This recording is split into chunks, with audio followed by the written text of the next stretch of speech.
Hello everyone, मैं हूं आपकी अपनी नेहा फ्रॉम स्कोर क्लेवर। आज हम द हिंदू न्यूज़पेपर के दो सबसे इम्पोर्टेंट एडिटोरियल्स को साथ मिलकर पढ़ेंगे और समझेंगे। स्कोर क्लेवर के प्रीमियम पीडीएफ, जिसमें इन एडिटोरियल्स के सारे इम्पोर्टेंट वोकैबुलरीज है, वो हमारे टेलीग्राम चैनल पर फ्री में अवेलेबल है। चैनल ज्वाइन करने का लिंक नीचे डिस्क्रिप्शन में दिया गया है। एक छोटी सी टिप, अगर आपको कोई सेंटेंस या एक्सप्लेनेशन समझ ना आए तो feel free to pause and analyse. समझने के बाद उस सेंटेंस को 2 बार जोर से पढ़ें। अगर आप बिगिनर हैं और ऐसा 6 महीने तक करते हैं तो आपकी इंग्लिश ड्रास्टिकली इम्प्रूव हो जाएगी। So let's begin. आज का हमारा पहला एडिटोरियल है step up, and the exploitation on the Supreme Court judgement child trafficking. इसका टाइटल कह रहा है कदम बढ़ाओ, शोषण खत्म करो, बाल तस्करी पर सुप्रीम कोर्ट के फैसले पर। Child trafficking needs concerted action from government and civil society. बाल तस्करी को सरकार और नागरिक समाज से एक कंसर्टेड मतलब एक साथ मिलकर किए गए एक्शन की जरूरत है। One of the worst forms of modern slavery is child trafficking. आधुनिक गुलामी के सबसे बुरे रूपों में से एक है बाल तस्करी। And the Supreme Court of India has issued a stern wake-up call about the prevailing situation in India. और भारत के सर्वोच्च न्यायालय ने भारत में मौजूदा स्थिति के बारे में एक स्टर्न यानी एक सख्त चेतावनी दी है। In a December 19 judgment, it observed that child trafficking is a deeply disturbing reality in the country. 19 दिसंबर के एक फैसले में अदालत ने ऑब्जर्व किया कि बाल तस्करी देश में एक गहराई से परेशान करने वाली सच्चाई है। Where sexual exploitation of children by organized cartels continues to flourish despite protective laws, जहां सुरक्षात्मक कानूनों के बावजूद संगठित गिरोहों द्वारा बच्चों का यौन शोषण फलता-फूलता रहता है। It was hearing a case regarding a minor who was forcibly exploited sexually by a gang of traffickers in Bengaluru. ये बेंगलुरु में तस्करों के एक गिरोह द्वारा जबरन यौन शोषण की शिकार एक नाबालिग से जुड़े मामले की सुनवाई कर रहा था। The court upheld the conviction of the gang members under the Immoral Traffic Prevention Act. Court ने immoral traffic सदस्यों की सजा को बरकरार रखा। The offense, it said, struck at the very foundations of dignity, bodily integrity, and the state's constitutional promise of protection to every child against exploitation. अदालत ने कहा कि ये अपराध डिग्निटी यानी सम्मान और बॉडीली इंटेग्रिटी यानी शारीरिक अखंडता की नींव पर ही हमला करता है और ये शोषण के खिलाफ हर बच्चे को सुरक्षा देने के राज्य के संवैधानिक वादे पर भी हमला है। A bench of Justices Manoj Mishra and Joy Malia Bagchi drew attention to the complex and layered structure of organized crime networks.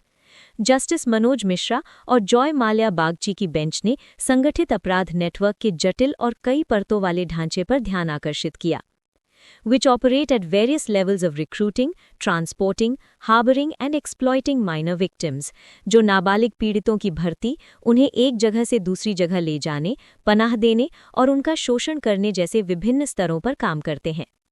The bench laid down guidelines to follow in child trafficking cases. Bench ने बाल तस्करी के मामलों में पालन किए जाने वाले दिशा निर्देश निर्धारित किए। Particularly the need for sensitivity and latitude while hearing the child's testimony. विशेष रूप से बच्चे की गवाही सुनते समय संवेदनशीलता और छूट की आवश्यकता पर जोर दिया। It may not be possible for the child to narrate with precision and clarity the nature of the crime, it said. अदालत ने कहा, हो सकता है कि बच्चा अपराध की प्रकृति को सटीकता और स्पष्टता के साथ ना बता पाए, pointing out that courts must not disbelieve her testimony because of minor inconsistencies in her evidence. और ये भी बताया कि अदालतों को उसके सबूतों में मामूली inconsistencies यानी छोटे-मोटे विरोधाभासों के कारण उसकी गवाही पर अविश्वास नहीं करना चाहिए। A victim of sex trafficking, particularly a minor, is not an accomplice, it noted. अदालत ने नोट किया कि यौन तस्करी का शिकार विशेष रूप से एक नाबालिग कोई accomplice नहीं है। दोस्तों, accomplice का मतलब होता है सह अपराधी या अपराध में साथ देने वाला।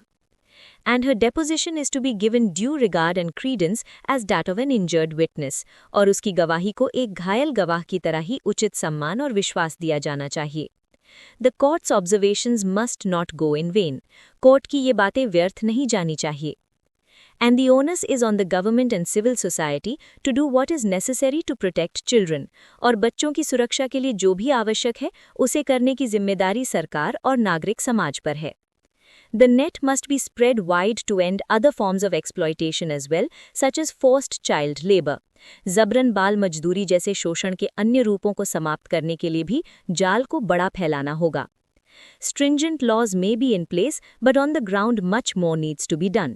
यहाँ एक वर्ड है stringent, जिसका मतलब होता है सख्त या कठोर. तो भले ही कठोर कानून मौजूद हों, लेकिन जमीनी स्तर पर बहुत कुछ करने की जरूरत है. Like giving teeth to anti-trafficking units or passing an anti-trafficking bill, जैसे कि anti-trafficking units को और ज़्यादा powers देना या एक anti-trafficking bill पास करना. Last year, the Ministry of Home Affairs told Parliament that India had recorded as many as 10,659 cases of human trafficking between 2018 and 2022. पिछले साल हिब मिनिस्ट्री ने संसद को बताया कि भारत में 2018 से 2022 के बीच मानव तस्करी के 10,659 मामले दर्ज किए गए थे. But of the persons arrested for the crime in the same period, the conviction rate was just 4.8%. लेकिन इसी अवधि में अपराध के लिए गिरफ्तार किए गए व्यक्तियों में से सजा मिलने की दर सिर्फ 4.8% थी. The issue of rehabilitation after rescue has to be thought through. Mere compensation is not enough.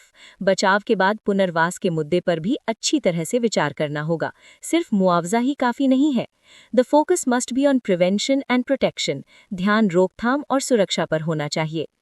And one way to ensure this is to keep children in school till they are 14 as the Right to Education Act promised. और इसे निश्चित करने का एक तरीका ये है कि बच्चों को 14 साल तक स्कूल में रखा जाए, जैसा कि शिक्षा का अधिकार अधिनियम ने वादा किया था. With the advent of the digital space, trafficking is a shape-shifting evil. Digital space के advent के साथ, यहाँ advent का मतलब है आगमन या शुरुआत, तो digital space के आने से तस्करी एक रूप बदलने वाली बुराई बन गई है. And government and social entities must be prepared to tackle all its forms. और सरकार और सामाजिक संस्थाओं को इसके सभी रूपों से निपटने के लिए तैयार रहना चाहिए. Tone of the editorial. इस एडिटोरियल का टोन क्रिटिकल और कमिजरेटिंग है. क्रिटिकल इसलिए क्योंकि लेखक ने कानूनों के खराब इम्प्लीमेंटेशन और कम कन्विक्शन रेट को लेकर सरकार और व्यवस्था की कड़ी आलोचना की है. और कमिजरेटिंग, जिसका मतलब होता है सहानुभूतिपूर्ण, इसलिए क्योंकि लेखक ने बाल तस्करी के शिकार बच्चों की पीड़ा और उनकी मुश्किलों के प्रति गहरी संवेदना और चिंता व्यक्त की है. हे गाइस, एक छोटा सा ब्रेक. अगर आपको English vocabulary, idioms and phrases या फ्रेजल वर्ब्स याद करने में स्ट्रगल करना पड़ता है, तो I have a great news for you. Google play store पर हमारा स्कोर क्लेवर ऐप डाउनलोड कीजिए. इसमें हमने एक यूनिक लर्निंग टेक्निक यूज की है जो आपको हेल्प करेगी कि आप एक बार लर्न करें and never forget. It's a game changer. Also हमारा ये नया पॉडकास्ट इनिशिएटिव आपको कैसा लग रहा है, प्लीज हमें कॉमेंट करके बताइए. आपके फीडबैक हमारे लिए वैल्यूएबल है. इस पॉडकास्ट को बनाने में बहुत मेहनत लगती है, तो प्लीज हमें लाइक और शेयर करके सपोर्ट करें. And don't forget to subscribe. Now back to our session. चलिए अब अपने दूसरे एडिटोरियल पर चलते हैं. A good template on India's FTA with New Zealand. इसका मतलब है एक अच्छा टेम्पलेट न्यूजीलैंड के साथ भारत के FTA पर. India's FTA with New Zealand can be a president, not an exception. New Zealand के साथ भारत का फ्री ट्रेड एग्रीमेंट एक प्रेसिडेंट यानी मिसाल बन सकता है, कोई अपवाद नहीं. India's recently announced closure of negotiations for a free trade agreement, FTA, with New Zealand marks a maturing in New Delhi's approach to global trade. यानी न्यूजीलैंड के साथ एक मुक्त व्यापार समझौते के लिए बातचीत के हाल ही में हुए समापन की घोषणा ग्लोबल ट्रेड के प्रति नई दिल्ली के दृष्टिकोण में एक परिपक्वता को दर्शाती है. Unlike the earlier headline-grabbing mega trade pacts, this agreement has been negotiated from a position of sectoral caution and strategic clarity. यानी पहले के हेडलाइन बटोरने वाले बड़े व्यापार समझौतों के विपरीत इस समझौते पर सेक्टोरल कॉशन यानी कुछ सेक्टर्स को लेकर सावधानी और स्ट्रेटेजिक क्लैरिटी यानी रणनीतिक स्पष्टता के साथ बातचीत की गई है. Both countries begin from a relatively low base, यानी दोनों देश अपेक्षाकृत एक लो बेस से शुरुआत कर रहे हैं. India's Commerce Ministry data indicate that total trade in goods and services in FY25 was a little over $2 billion, modest by India's contemporary trade standards. यानी भारत के वाणिज्य मंत्रालय के आंकड़े बताते हैं कि वित्त वर्ष 25 में वस्तुओं और सेवाओं में कुल व्यापार $2 बिलियन से थोड़ा ज्यादा था, जो भारत के मौजूदा व्यापार मानकों के हिसाब से काफी मॉडेस्ट यानी साधारण है. Yet the shared ambition to double trade within 5 years is notable, यानी फिर भी 5 साल के भीतर व्यापार को दोगुना करने की साझा महत्वाकांक्षा नोटेबल है, यानी ध्यान देने योग्य है. Not because of the headline number, but because of how the agreement seeks to get there. यानी हेडलाइन नंबर की वजह से नहीं, बल्कि इस वजह से कि ये समझौता उस लक्ष्य तक कैसे पहुंचना चाहता है. The most striking feature is India's success in negotiating a mobility clause, यानी सबसे खास विशेषता एक mobility clause पर बातचीत करने में भारत की सफलता है. Where 5,000 Indian professionals at any given time will be eligible for 3-year work visas in areas where India enjoys strong domestic capabilities. यानी जहां किसी भी समय 5,000 भारतीय पेशेवर उन क्षेत्रों में 3 साल के वर्क वीजा के लिए पात्र होंगे जहां भारत की घरेलू क्षमताएं मजबूत हैं. IT सेवाएं, हेल्थ केयर, शिक्षा और पारंपरिक चिकित्सा. This goes well beyond the limited precedents set elsewhere. यानी ये कहीं और स्थापित सीमित मिसालों से कहीं आगे है. Even the Australia-India Economic Cooperation and Trade Agreement (AIECTA) only provides for 1,000 working holiday visas annually. यहाँ तक कि Australia-India Economic Cooperation and Trade Agreement में भी सालाना केवल 1,000 working holiday visa का प्रावधान है, which allow young professionals to work short-term, typically in hospitality or services while traveling. यानी जो युवा पेशेवरों को शॉर्ट टर्म काम करने की अनुमति देता है, आमतौर पर हॉस्पिटैलिटी या सर्विसेज सेक्टर्स में. Read alongside New Zealand's decision to allow uncapped entry of Indian students into higher education institutions, यानी इसे न्यूजीलैंड के उस फैसले के साथ पढ़ा जाना चाहिए जिसमें भारतीय छात्रों को उच्च शिक्षा संस्थानों में अनकैप्ड एंट्री देने की बात है. यहाँ अनकैप्ड का मतलब है बिना किसी ऊपरी सीमा के, यानी unlimited. And a minimum 20-hour weekly part time work entitlement, यानी और साथ ही हर हफ्ते न्यूनतम 20 घंटे के पार्ट टाइम काम का अधिकार भी दिया गया है. The agreement creates a deeper people centric economic bridge, यानी ये समझौता एक गहरा जन केंद्रित आर्थिक पुल बनाता है. On tariff exclusions, nearly 30% of India's tariff lines have been kept out. यानी टैरिफ से छूट की बात करें तो भारत की लगभग 30% टैरिफ लाइंस को बाहर रखा गया है. Reflecting hard-won carve-outs to protect rural livelihoods, यानी जो ग्रामीण आजीविका की रक्षा के लिए मुश्किल से हासिल किए गए carve-outs को दर्शाता है. दोस्तों, carve-outs का मतलब होता है किसी नियम या समझौते में दी गई विशेष छूट या exceptions. Dairy products, animal products other than sheep meat and some vegetable products have been excluded. यानी डेयरी उत्पाद, भेड़ के मांस के अलावा अन्य पशु उत्पाद और कुछ सब्जियों के उत्पादों को बाहर रखा गया है. This is no small concession, given that dairy accounts for roughly a third of New Zealand's global exports. यानी ये कोई छोटी रियायत नहीं है, ये देखते हुए कि डेयरी न्यूजीलैंड के वैश्विक निर्यात का लगभग 1/3 है. The absence of similar safeguards was a key reason India exited the Regional Comprehensive Economic Partnership in 2019. यानी इसी तरह के सुरक्षा उपायों की कमी एक मुख्य कारण थी कि भारत 2019 में Regional Comprehensive Economic Partnership से बाहर हो गया था. A pact in which New Zealand and Australia was central players, यानी एक ऐसा समझौता जिसमें न्यूजीलैंड और ऑस्ट्रेलिया केंद्रीय खिलाड़ी थे.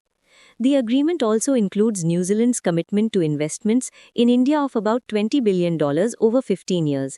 यानी समझौते में 15 वर्षों में भारत में लगभग $20 बिलियन के निवेश की न्यूजीलैंड की प्रतिबद्धता भी शामिल है. In that sense, the deal moves past a narrow goods trade lens and gestures towards a more holistic economic partnership. यानी इस मायने में ये सौदा सिर्फ वस्तुओं के व्यापार के संकीर्ण नजरिए से आगे बढ़कर एक ज्यादा समग्र आर्थिक साझेदारी की ओर इशारा करता है. यहाँ वर्ड है होलिस्टिक, जिसका मतलब होता है समग्र या कॉम्प्रिहेंसिव, जो किसी चीज के सभी पहलुओं को देखता है. If ratified by New Zealand's parliament as expected, the agreement could come into force within 7 months. यानी अगर न्यूजीलैंड की संसद द्वारा इसकी पुष्टि हो जाती है, जैसा कि अपेक्षित है, तो ये समझौता 7 महीने के भीतर लागू हो सकता है. These are modest gains in the face of mounting global trade headwinds. यानी बढ़ते वैश्विक व्यापार के headwinds के सामने ये मामूली लाभ है. But for India, the real test lies ahead. Ensuring the removal of non-tariff barriers, यानी non-tariff बाधाओं को हटाना सुनिश्चित करना, from recognition of Indian educational qualifications to quality standards and rules of origin, जैसे भारतीय शैक्षिक योग्यताओं को मान्यता देने से लेकर गुणवत्ता मानकों और rules of origin तक. and actively popularizing the agreement among sectors poised to benefit, यानी और उन क्षेत्रों के बीच इस समझौते को सक्रिय रूप से लोकप्रिय बनाना जो इससे लाभ उठाने के लिए तैयार हैं. That sustained patient work will determine whether this FTA becomes a template rather than an exception. यानी वही निरंतर और धैर्यपूर्ण काम ये निर्धारित करेगा कि ये FTA एक अपवाद के बजाय एक टेम्पलेट यानी एक आदर्श मॉडल बनता है या नहीं. Tone of the editorial. इस एडिटोरियल का टोन एनालिटिकल और कॉशियसली ऑप्टिमिस्टिक है. एनालिटिकल इसलिए क्योंकि लेखक ने इंडिया न्यूजीलैंड FTA के विभिन्न पहलुओं जैसे मोबिलिटी क्लॉज, टैरिफ एक्सक्लूजन्स और इन्वेस्टमेंट कमिटमेंट्स को बारीकी से एनालिसिस किया है. और कॉशियसली ऑप्टिमिस्टिक इसलिए क्योंकि लेखक इस समझौते को एक पॉजिटिव डेवलपमेंट के रूप में देखता है जो भविष्य के लिए एक अच्छा टेम्पलेट बन सकता है, लेकिन साथ ही वो आगे आने वाली चुनौतियों जैसे नॉन टैरिफ बैरियर्स को हटाने की ज़रूरत पर भी प्रकाश डालता है. So guys, that's a rap for today. लेकिन रुकिए, पिक्चर अभी बाकी है मेरे दोस्त.